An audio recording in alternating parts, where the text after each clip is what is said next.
Praise the Lord. Good evening mga kapatid. Let me know po if the sound is clear. Hallelujah. Okay, thank you po. Thank you. Hallelujah. Let us pray. Father, we just want to thank you for your love. We just want to thank you for your goodness. And we thank you for you will continue, Lord God, to guide us. And I pray you, Lord, for your wisdom, O God, and understanding of your words. And open the eyes of our hearts, O Lord God, and then continue to sustain the faith of each one. And we thank you that you are more than enough for us, O Lord. In Jesus' name we pray. Amen and amen. Hallelujah. Tonight, ang pag-aralan po natin is we're going to study the most beautiful part of Revelation. And seeing Jesus return as King of Kings and Lord of Lords. Pero ito pong Revelation chapter 19, divided into two. So, ang naibigay po na topic sa akin is yung first 10 verses. So, we're going to learn Revelation chapter 19, verse 1 to 10. So, itong first 10 verses actually speaks of the songs of victory in heaven, or the speaks of the fourfold. Actually, sabi nila threefold, pero fourfold hallelujah chorus of heaven. Kasi apat po na hallelujah ang nabanggit dito. The fourfold hallelujah over the fall of Babylon. So itong word po na hallelujah, but I'm using the New Living Translation. So hindi po sinabi ang hallelujah dyan, pero in other versions it's hallelujah. Itong word po na hallelujah is a combination of halal, means praise, and ya, it's a short term for Yahweh, which is referring to the Lord. Yahweh is referring to the Lord. And so ang hallelujah means praise the Lord. So it's either sabihin mong hallelujah or praise the Lord, pareho po yun. So let us read. So sa chapter 17 and 18 is talking about the fall of Babylon.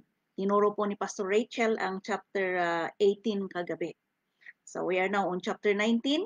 I'm teaching Revelation 19 verse 1 to 10. And let us read. It says here, after this,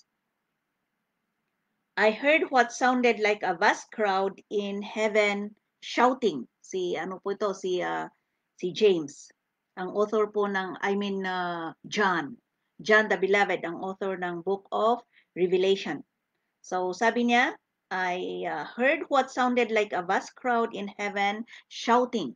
So praise the Lord, or hallelujah. Salvation and glory and power belong to our God. His judgments are true and just. He has punished the great prostitute who corrupted the earth with her immorality.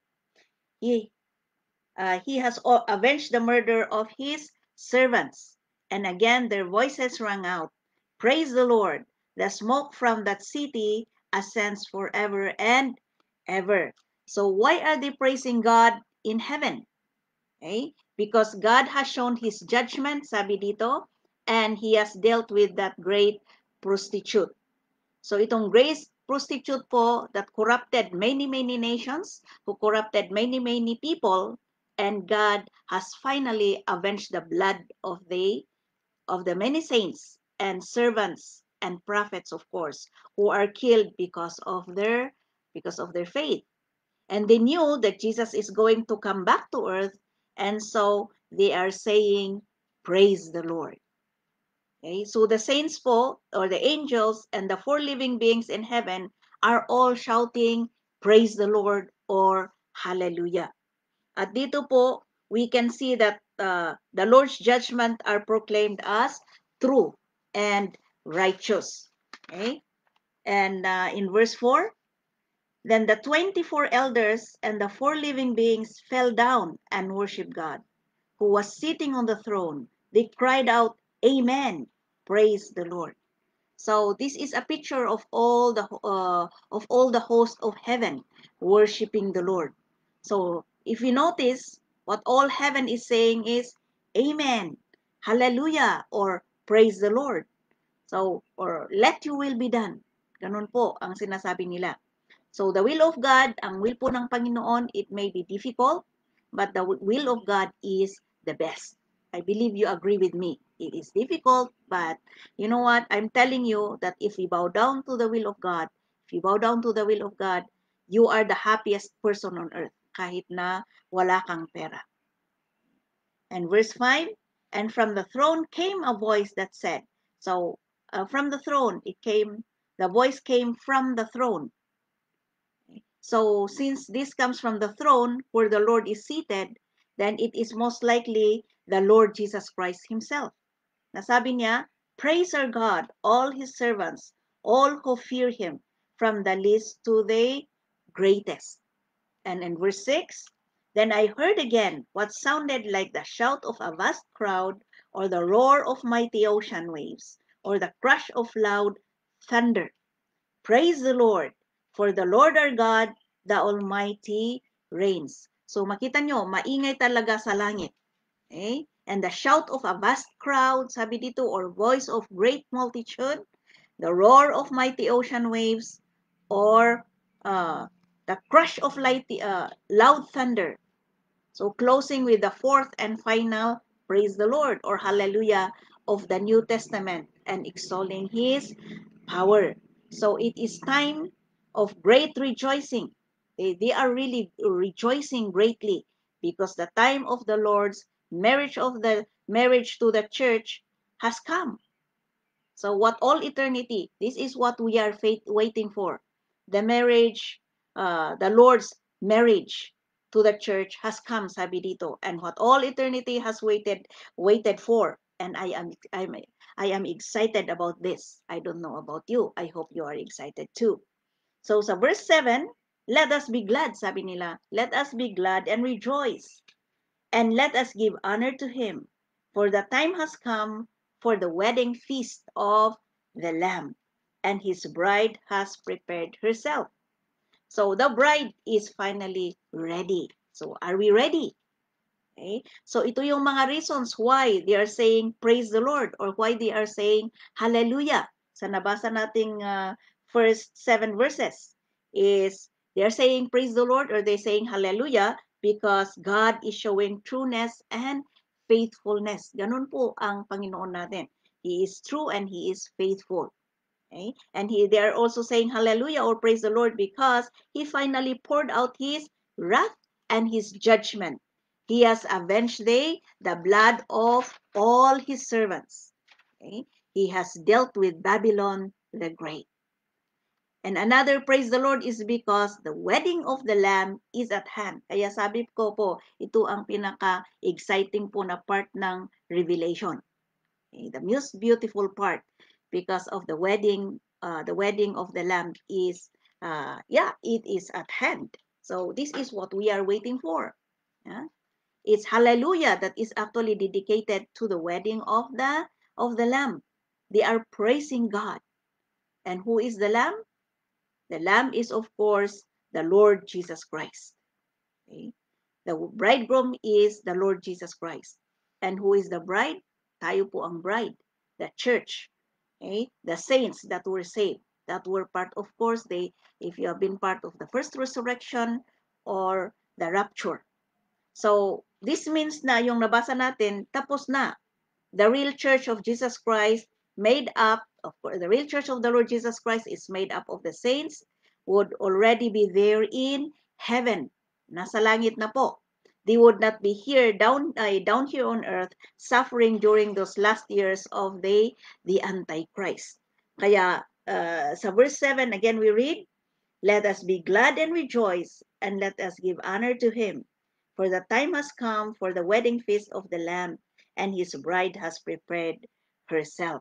And in verse 8, she has been given the finest of pure white linen to wear, for the fine linen represents the good deeds of God's holy people.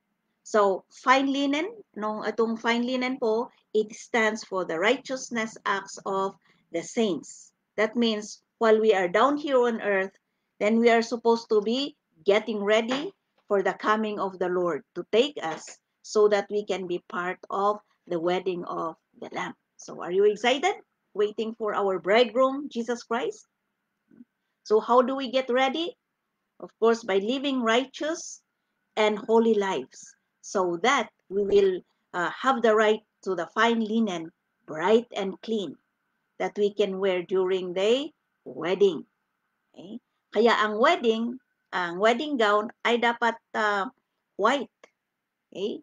Dapat pure white, not and not of many colors. Okay? Ang proper wedding gown should be colored white. Why? Because it speaks of purity.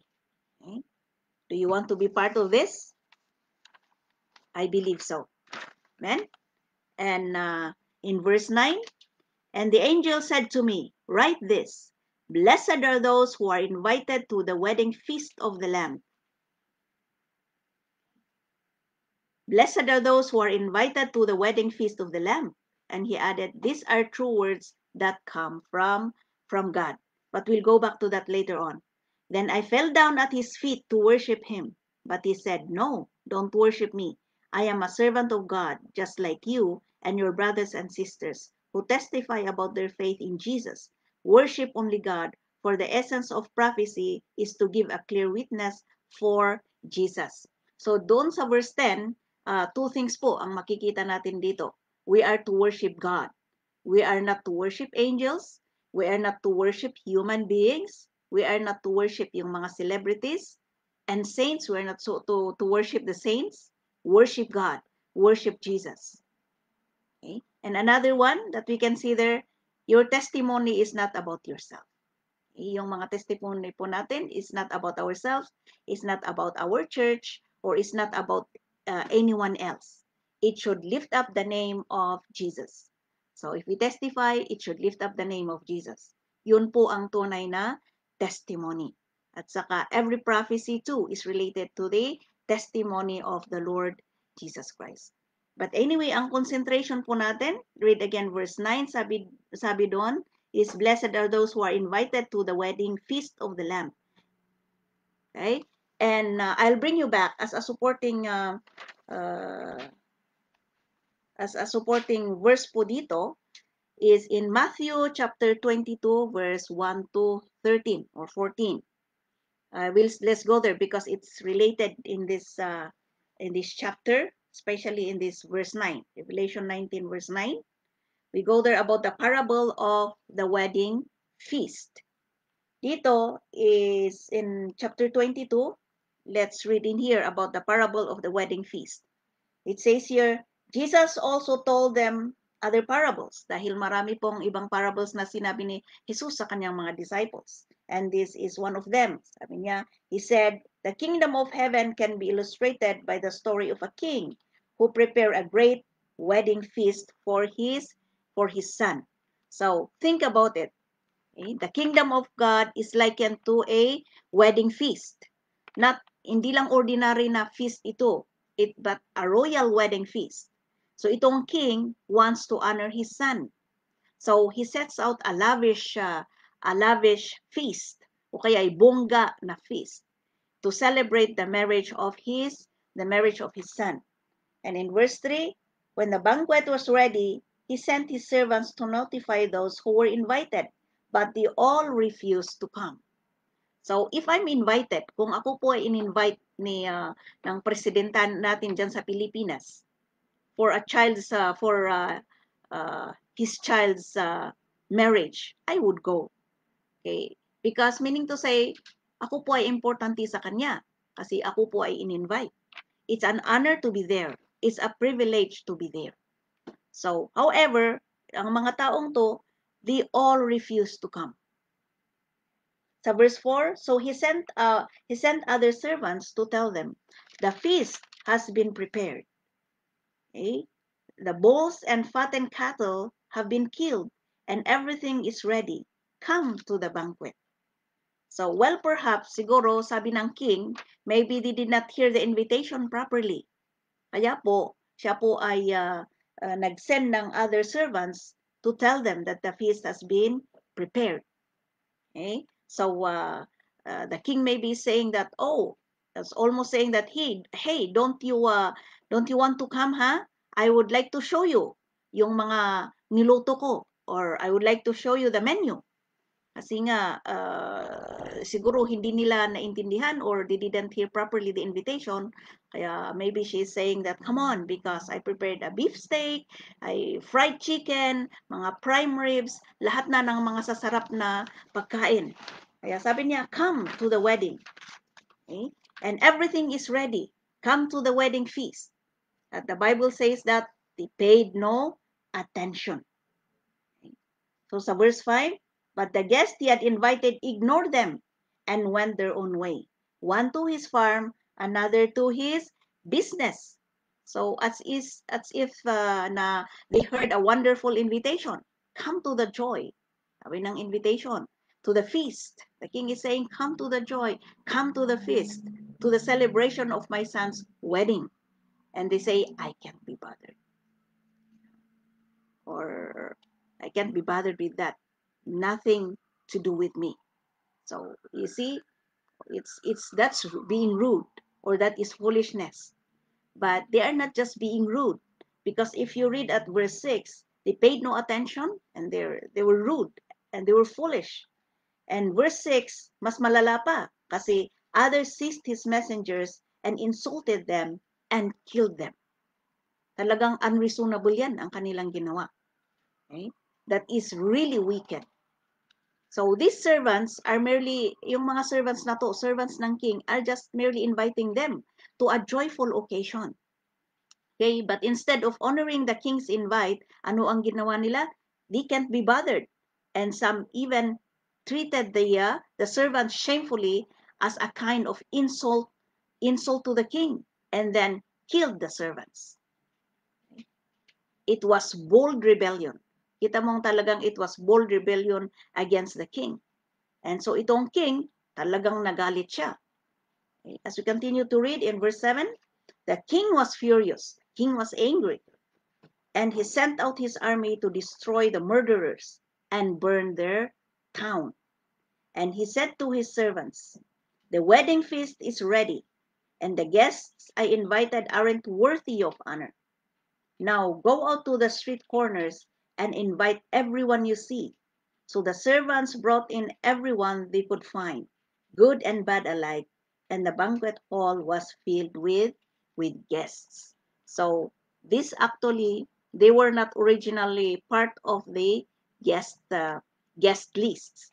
Okay? But they went out and invited everyone in the highways and byways of life, both good and bad.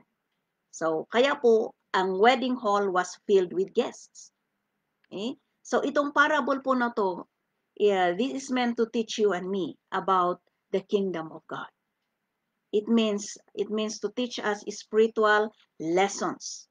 Kaya sabi ko, this is connected to Revelation chapter 19, especially in verse 9, wherein it says that, blessed are those who are invited to the marriage supper of the Lamb.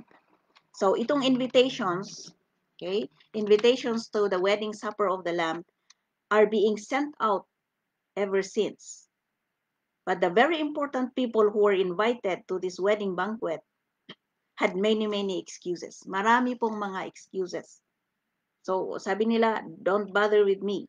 Okay, don't bother me now. Okay, I am too busy. Parang ganon. So, ano po yung mga reasons natin? Okay? What is your reason for not coming to Sunday worship service? Or what is your reason for stopping going to church? Maybe you had been attending the church before, but ngayon di ka na pumupunta. What is your reason? What is your reason for stopping going to church or joining in the celebration of God's goodness? Or what is your reason for giving up in your ministry? Think about it. We all have different reasons and justifications. The moment it comes to entering heaven and being part of this wedding banquet, this is actually the ultimate wedding banquet. This is what we should all desire to be part of. Kahit na wala kang wedding dito, wala wala kang boyfriend, wala kang asawa, or, you never tried getting married down here, I'm telling you, let the Lord be the lover of your soul. Amen? And let the Lord be the one to fill the void in your heart. And look forward to being part of this wedding feast of the Lamb. So we are the bride. If ever you are faithful to the Lord Jesus Christ, then you are part of the bride. In the natural, okay, the bride prepares so much. Maraming preparation yan for the wedding day that is upcoming. It is important that we prepare for the coming of the Lord. Kung in the natural, we prepare so much, marami pong mga preparation, then how much more to this wedding feast of the Lamb. Okay? Mas nagpe-prepare sana tayo. Okay? Preparing ourselves for His coming. The Lamb, of course, I said a while ago, is Jesus. He is awaiting the union with His bride, which is, of course, the church of the Lord Jesus Christ, the people of God. So there will be a great celebration. I'm telling you, mga kapatid, there will be a great celebration at the end of time. And so this story Jesus gave before, actually itong story niya is He gave before He went to the cross. So importante po ito. And a wedding feast is a very joyful occasion. Diba? Yung wedding is a very joyful occasion of all humans' social events. The one that we would like to go most is, of course, is the wedding. Will be the wedding. And dahil sa funeral, kapag funeral, it will be the most difficult one. Pero kung wedding, ay na, hey, everybody is actually celebrating.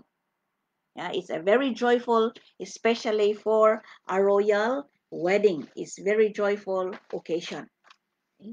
So I think that's the idea when Jesus gave his detail that the wedding celebration is one of pleasure. The wedding celebration is one of joy, of delight, of wonderful food that is provided. And that is the kingdom of God. So the kingdom of God is one of joy. Amen?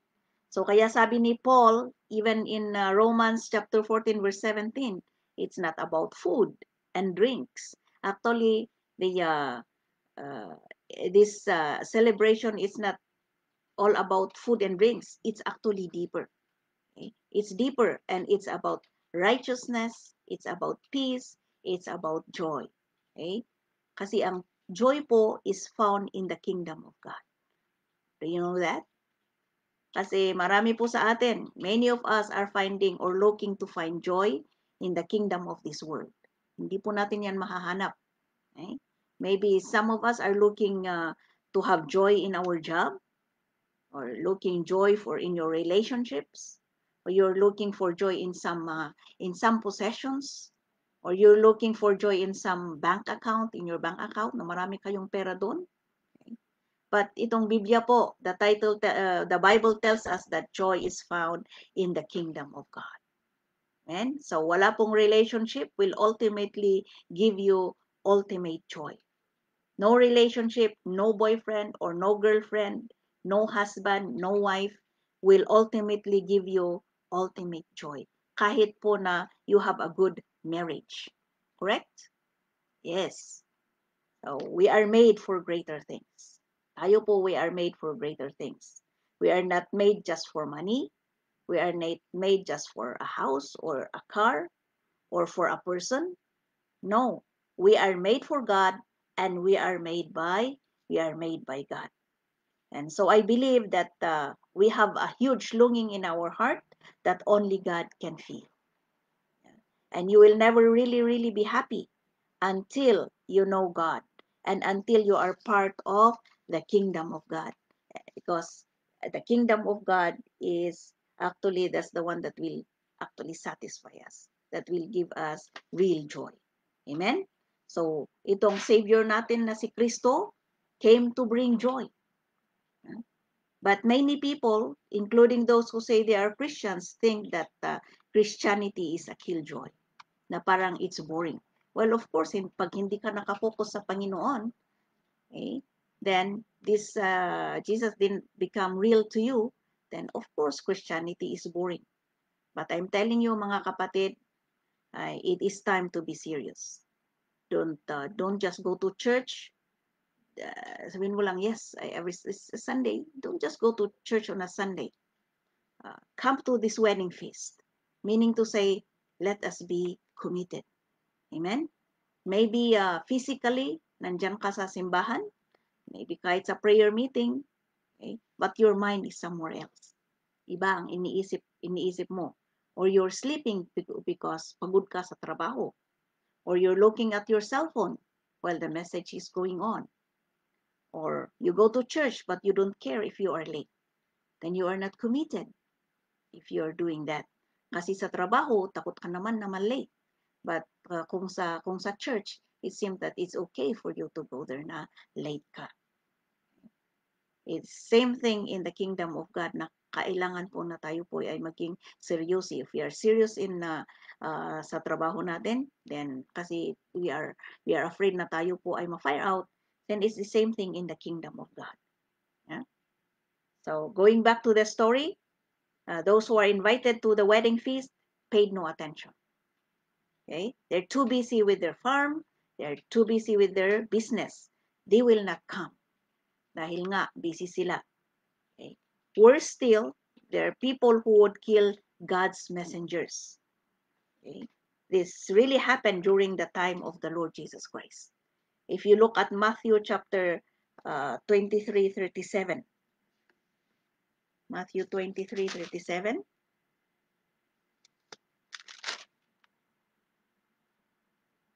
it says here, this is the time that Jesus grieves over Jerusalem. O Jerusalem, Jerusalem, the city that kills the prophets and stones God's messengers. How often I have wanted to gather your children together as a hen protects her chicks beneath her wings, but you wouldn't let me. So, Jesus said, si Jesus po ang nagsabi dyan. So, think about it. Why would they kill the prophets? Okay? The prophets are preaching a message.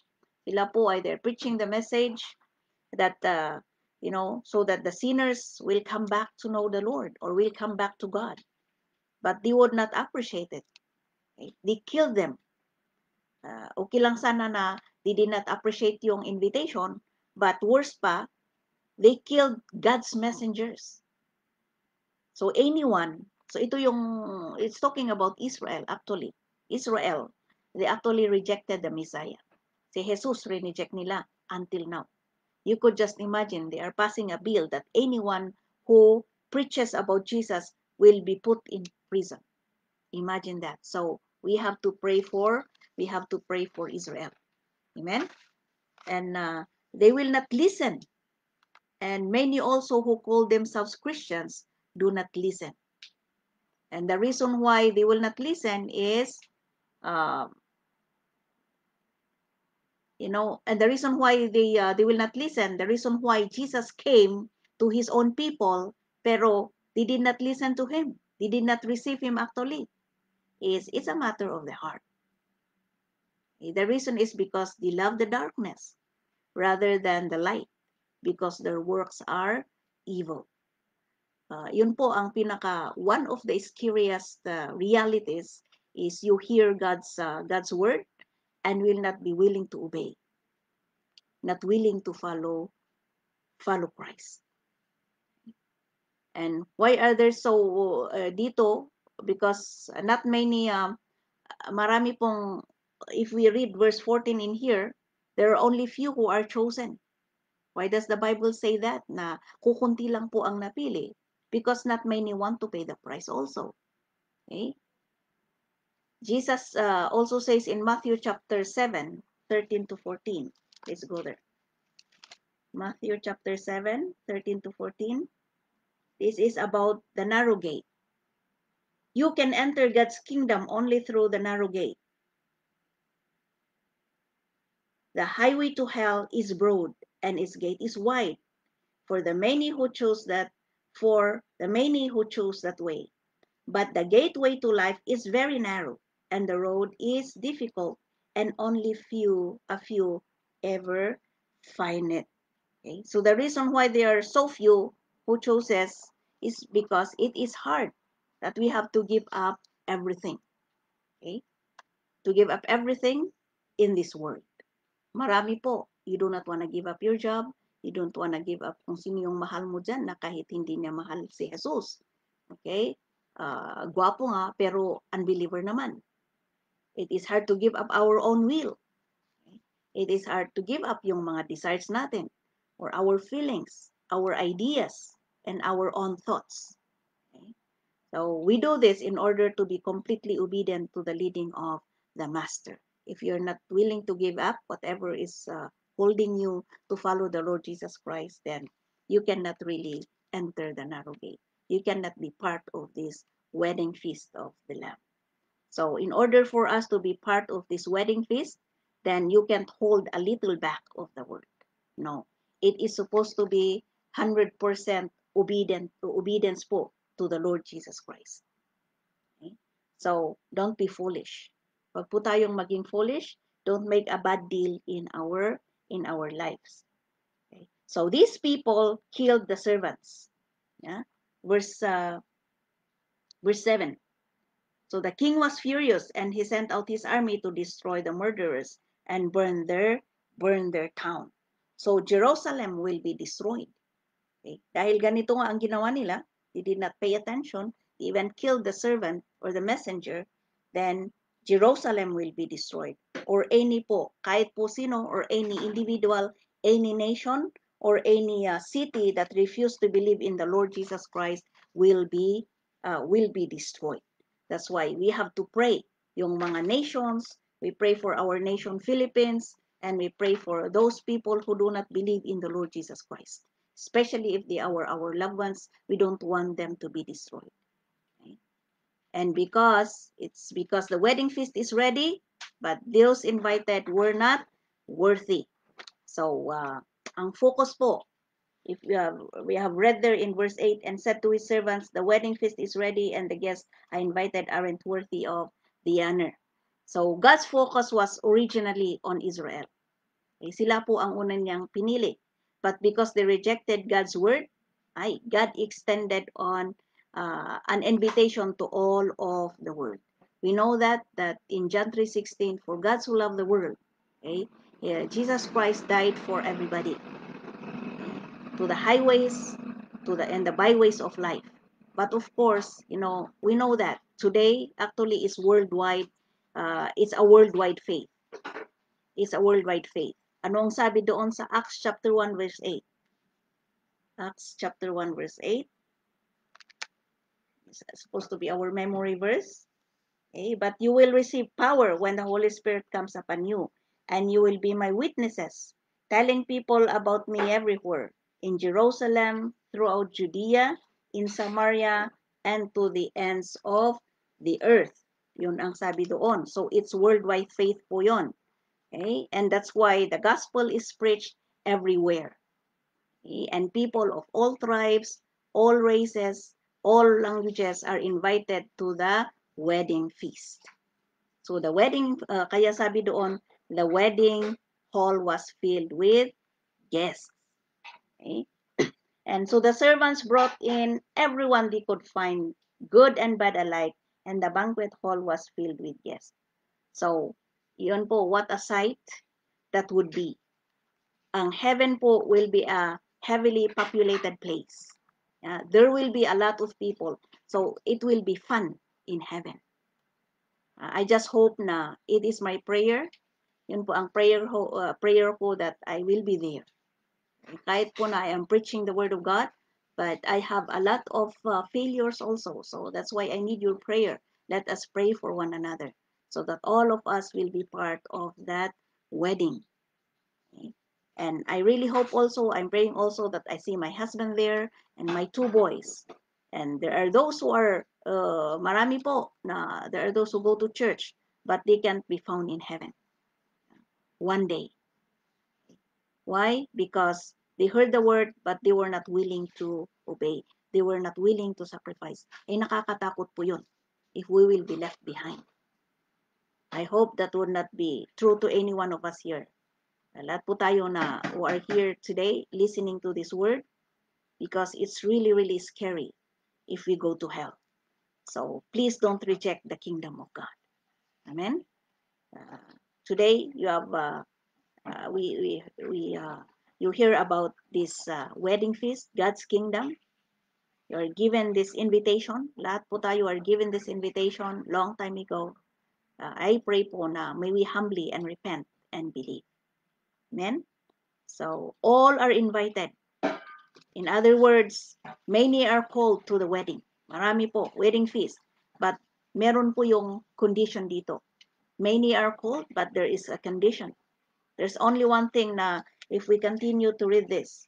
But when the king came in, okay, kasi nga puno yung banquet hall because they invited all the people in the highways and the byways, good and bad. Okay, but then when they doon sa verse 11 in Matthew chapter 22, you can see here that but when the king came in to meet the guests, he noticed a man who wasn't wearing the proper clothes for a wedding. Okay. So you know nowadays how people dress up, not only the young people, okay, including the kahit po yung mga the adults. Sabi nga ng client ko, ano bang klaseng damit ang sinusuot ng mga tao ngayon? They are half naked or they're almost naked. In here, we have to have the right dress code. That dress code that is of a wedding garment. So this man came in with his own garment. Itong isang tao nakapasok siya with his own garment. He came in with his own clothing. Ito po ay royal wedding, okay? Royal feast. And the king really wanted na everything to be perfect. The king wanted everything to be beautiful, all dressed in white. And then someone came in. Siguro ang suot niya ay black o kaya ay purple. Ay talagang imagine that. You become an eyesore. Okay? So lahat nakadamit ng puti, tapos ikaw iba ang damit mo. I remember the wedding of Jackie and Ronald when bago ako dito. I was new here in Canada. Ito namang mga kasamahan ko, dahil dyan sa Pilipinas, di ba kung attend tayo ng wedding, it doesn't matter kung anong suot natin. I saw na lahat po sila nakapulma. But then I didn't bother kasi alam ko naman yung mga kasamahan ko, dati namang mapurma ang mga damit nila. So I thought na okay yung damit ko. Nakamaong, and then very casual po. Okay, so when we went there, sabi ni Mother Adeline, sabi niya na, ay, apay nga kamot, at least nag-skirt ka man ko ma. I was really ashamed of myself kasi siya lang tinakasuot ti kasday. And all of them, ay ko talagang mayakpi man itibado da. So it's the same thing, I believe it's the same thing in here, na, uh, you know, ang sabi ng king, I am the king. I am the king. Siguro nagbigay siya ng sabi niya na everybody has to dress like this. Everybody has to be dressed in white. Pero ang itong isang tao, nakapasok siya, iba ang damit. Paano kaya siya nakapasok? Siguro yung mga guard ay hindi nagbabantay ng gusto. See? Became an eyesore. Everybody got to dress the way I have provided. I am the king. Sabi siguro ng king na ganyan. But this fellow comes in who wasn't wearing the proper clothes, yeah, for a wedding. Kaya ang sabi niya sa kanya, this king said to him, "Friend," he asked, "how is it that you are here without wedding clothes?" But the man had no reply. Don't know what to say. Ay, of course, kaslakan niya tayo. We have heard the message na pakinggan natin ang salita ng Panginoon. It's the same thing today that the Lord is warning us. And then, tayo nga ipangpangag, unahan tayo nga dengdenggan. Siguro, sabihin mo na, it's okay na you are complacent, you are lazy, that you go to church late on Sunday. Maybe it's still okay for you to enter heaven, to be part of the wedding banquet. But no, but in here, talagang nga awanti maibaga na. It's the same thing with us when we come face to face with the Lord. Naikutan tayo if we have done our part, if we had been faithful, of course we are confident to face Him. and to be a part of this wedding. Ngumnuhaan, ay kat nag-alaala tayo, ay of course awan ti maibaga tayo. So it's the same thing with this. Kuna na to, then the king said that you are here without wedding clothes, but the man had no reply. Now uh, in verse 13, yan, nakakatakot po ang nangyari dito. Because sabi ng king, then the king said to his aides, bind his hand and feet and throw him into the outer darkness, for there will be weeping and gnashing of teeth. So, anong place yun? That is hell. It is a place of torment. It is a place of suffering. So there will be people who think that they are fit to enter the kingdom of God or to enter heaven, but they will be shocked, masyasyak lang, because God, seeing that they have no proper wedding garment, would say, I never knew you. And we do not want to hear this, mga kapatid, that the Lord Jesus Christ will tell us, I never knew you. And they will be cast out into the outer darkness, and that is hell. Okay? So, sabi ko kanina, ano itong wedding garment? Wedding garment stands for the righteous deeds or the righteous acts of God's people. Some are saying, meron pong nagsasabi na we can't be saved by our works. Yes, but good works or righteous acts, good deeds are supposed to be the result of our faith. Yun po ang result ng faith natin. Okay? We are saved by grace through faith in Christ Jesus. And as a result of that, being a Christian, and no, ibagbaga mga sikakot, you are professing that you are a Christian, dapat punong-puno tayo po ng righteous acts. Okay? We don't do the acts so that we can get into heaven. Okay? That's different. We have to believe in the Lord Jesus Christ, and because we believe in the Lord Jesus Christ, then we are full of compassion. Punong-puno tayo ng compassion. Kung meron kang nakita dyan na nangangailangan ng tulong, dahil Kristiyano ka, ikaw dapat ang nauuna na tutulong. And we are full of love. Punong-puno po tayo ng pagmamahal. And of course, we are full of forgiveness. We're easy to forgive others. Na kahit po sila ay malala po ang kasalanan, we're supposed to, if you know that you are a Christian, you're following the Lord Jesus Christ, you're full of forgiveness. Madali kang magpatawad. At hindi po tayo kuripot. Amen? We're able to sacrifice. So ngayon pa lang, we're supposed to be preparing our fine linens by doing good to all men. So the time to do good is now. Hindi po bukas, hindi po next year, hindi po next month. So that we can enter heaven, joining the wedding banquet or the wedding of the Lamb. Anytime now, the Lord will come. And you never know also, hindi mo alam, ang buhay po natin ay maiksi. Baka bukas, wala na tayo dito. But it doesn't matter. As long as when we die, ay talagang we are actually faithful. We die na believer po tayo. We are faithful to the Lord. Then we will be the first one to rise from the dead. We will, yung first resurrection. Kasali po tayo doon sa first resurrection. But if not, then buhay po tayo pagdating ng rapture, and if we are ready, then we will be raptured.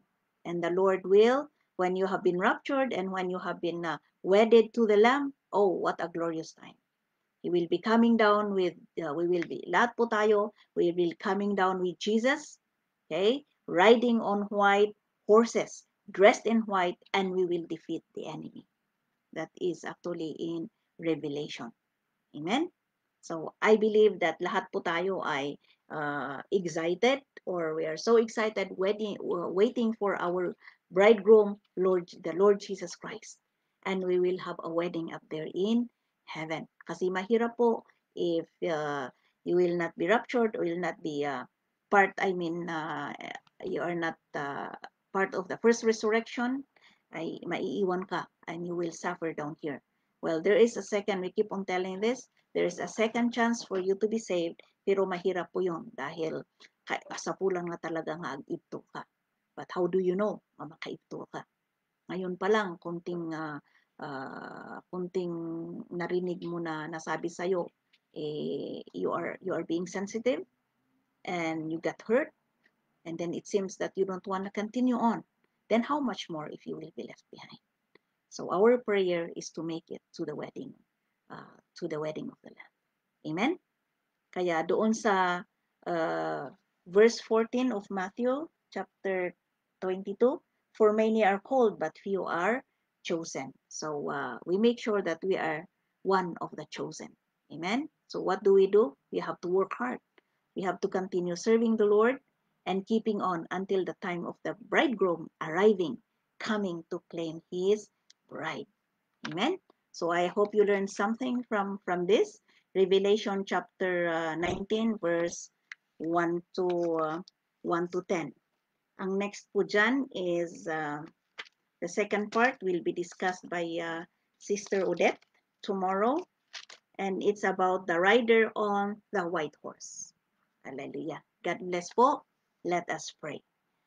Hallelujah. Lord, we just want to thank you for all these warnings. Help us, O Lord God, indeed to get ourselves ready for this wedding banquet in heaven.